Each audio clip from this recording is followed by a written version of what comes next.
Bonjour, ici Marie-Ève Lamonde et voici l'info CMA TV en bref. C'est lors de la 28e Assemblée générale annuelle à Saint-Pamphile que l'ABC des Hauts-Plateaux a annoncé vendredi dernier le lancement officiel d'un guide de littératie familiale en milieu rural.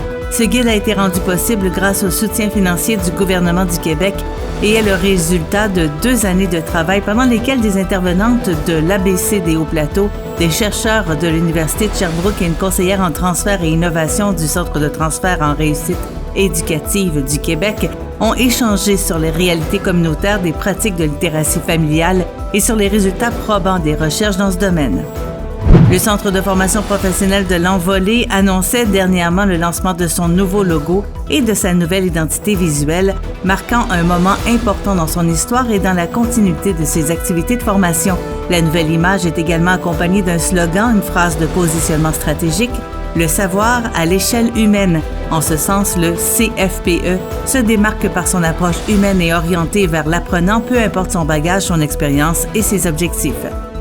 La 9e édition du marché de Noël de l'Apocatière présentée cette année a connu un succès en termes de nombre de visiteurs et d'exposants, en plus des différentes activités programmées. Cet événement qui s'est tenu les 25 et 26 novembre dernier à la cathédrale de Sainte-Anne de l'Apocatière était organisé par les Chevaliers de Colomb Conseil 54-25 Sainte-Anne au profit de la Fondation André Côté.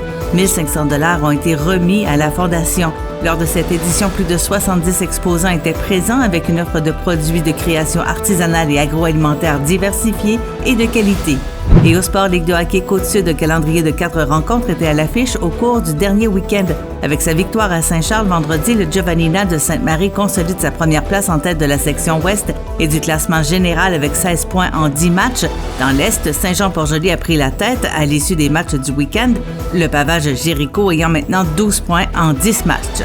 Notons que 3 rencontres seulement seront à l'affiche le week-end prochain, celles-ci étant toutes présentées le vendredi 8 décembre. Dans un premier temps, Saint-Charles visitera Saint-Prosper à compter de 20h. À 20h30, Montmagny sera du côté de Saint-Joseph et enfin, Sainte-Marie recevra Lobinière à compter de 21h.